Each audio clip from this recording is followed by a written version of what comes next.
అమ్మమ్మల నానమ్మల కాలం నాటి బెండకాయ పులుసు అండి చాలా టేస్టీగా ఉంటుంది. రైస్లోకి అయితే చాలా టేస్టీగా ఉంటుంది. ఒకసారి ట్రై చేసి చూడండి. ముందుగా బాండ్లీ వేడి చేసుకొని ఆయిల్ వేసుకొని పులుసులోకి మెంతులు వేసుకుంటే బాగుంటుంది. మెంతులు వేగిన తర్వాత శనగపప్పు, మినపప్పు, ఆవాలు, జీలకర్ర వేసుకొని ఎండుమిర్చి, పచ్చిమిర్చి వేసుకోవాలి. ఇవి కొద్దిగా వేగిన తర్వాత సన్నగా కట్ చేసుకున్న ఉల్లిపాయలు వేసుకొని కరివేపాకు వేసుకొని ఒకసారి కలుపుకోవాలి. ఒక్క నిమిషం ఫ్రై చేసుకున్న తర్వాత అల్లం వెల్లుల్లి పేస్ట్ వేసుకోవాలి ఒక స్పూను. అలాగే పసుపు వేసుకొని ఒకసారి కలుపుకున్న తర్వాత పావు కేజీ బెండకాయ ముక్కలండి ఇలా ఈ సైజులో కట్ చేసుకోవాలి.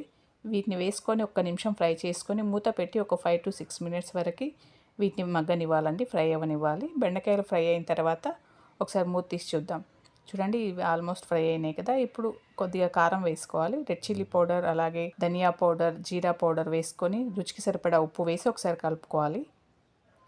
కలుపుకున్న తర్వాత ఈ మసాలాలన్నీ ముక్కలకు పట్టేలాగా ఒక 2 నిమిషాలు ఫ్రై చేసుకోవాలి. 2 నిమిషాలు ఫ్రై అయిన తర్వాత ఇప్పుడు ఒక పెద్ద నిమ్మకాయ సైజ్ అంత చింతపండును తీసుకుని రసం పోసుకొని కొద్దిగా వాటర్ పోసుకొని మూత పెట్టి 2-3 పొంగులు రానివ్వాలండి. ఇప్పుడు ఒక టీ స్పూన్ శనగపిండి తీసుకొని వాటర్ పోసుకొని ఇలా లూజ్గా కలుపుకోవాలి. ఇదిగో ముక్కలు ఉడికేటప్పుడు ఈ శనగపిండి మిశ్రమాన్ని ఇందులో పోసేసుకోవాలండి. వాటర్లో కలుపుకున్న మిశ్రమం పోసుకొని కావాలంటే కొద్దిగా వాటర్ యాడ్ చేసుకోవాలి. ఒక చిన్న బెల్లం గడ్డ వేసుకొని బెల్లం ముక్క వేసుకుంటే పులుసులో టేస్టీగా ఉంటుందండి.